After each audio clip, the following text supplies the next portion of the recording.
Hello friends, today the topic of my video is an important one as I have been getting a lot of queries on this from time to time and requests also for a video on this. It is about the punctuation in the transcription. I have found a number of students being doubtful and confused on how to use punctuation in the transcription. I am sure this video of mine will provide them some relief on the subject. The most common punctuation marks in English are commas, capital letters, and full stops, question marks, colon and semicolon, exclamation marks, and quotation marks. In speaking, we use pauses and the pitch of the voice to make what we say clear. Punctuation plays a similar role in writing, making it easier to read. Now, there are 14 punctuation marks that are commonly used in English grammar, and I have attached a picture of these, and the link is being given in the description.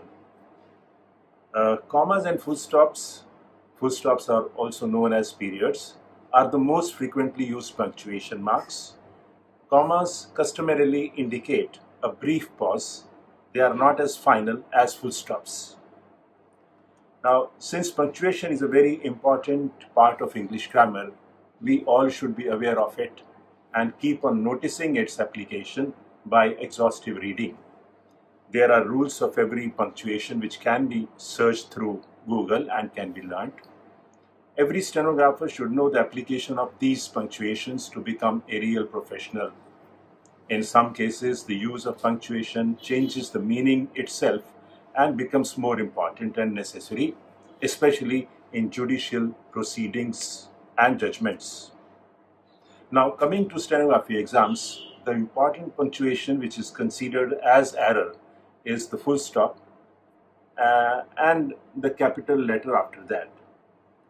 If we talk about the nature of mistakes counted by SSC, the use of small letters at the beginning of the sentence is considered as half mistake.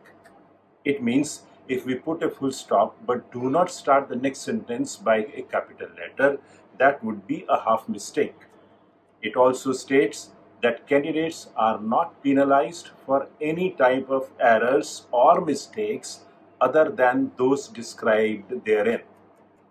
So far as SSC is concerned, there is nothing to be panicky so far as punctuation is concerned, except the full stop. In my earlier video, I have explained as to how to handle the full stop issue. A copy of the evaluation script or method of SSC is also attached in this video, and the link is provided in the description. Many students have apprehensions about the capital letters to be used while doing the transcription.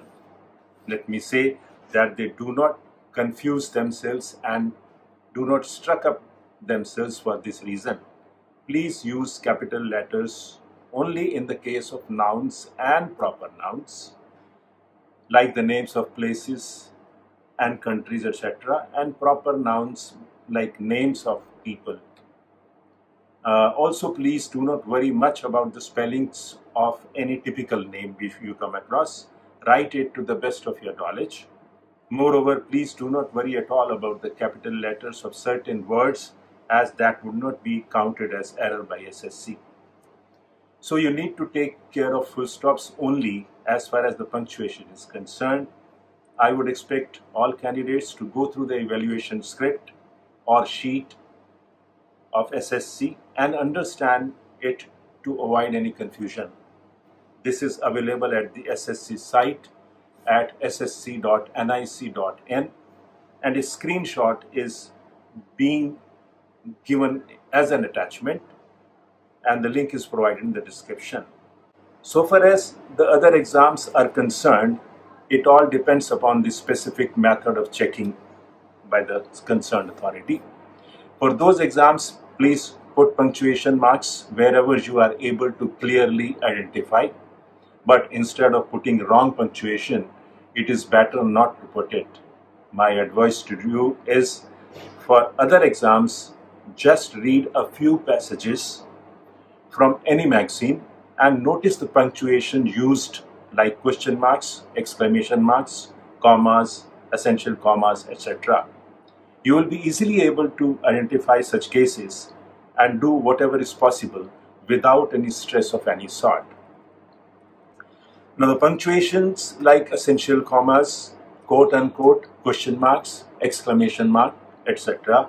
are easily identifiable and can be applied in other exams.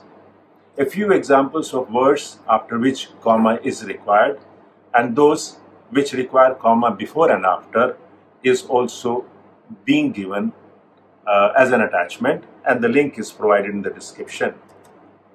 Though making a paragraph does not come under the punctuation, but let me deal with it, as a lot of aspirants have misgivings about it also.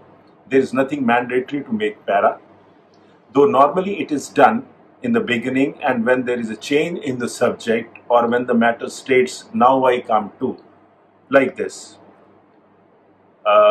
So nothing to be worried about paragraph also. If you want to do it. If you want to leave it. But don't do it wrongly. Now that's what I wanted to say to all of you. Good luck to you. Thanks. In case you find the contents of this video useful, please like and comment, because when you comment, it helps in many ways.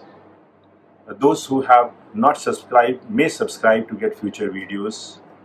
Thanks once again.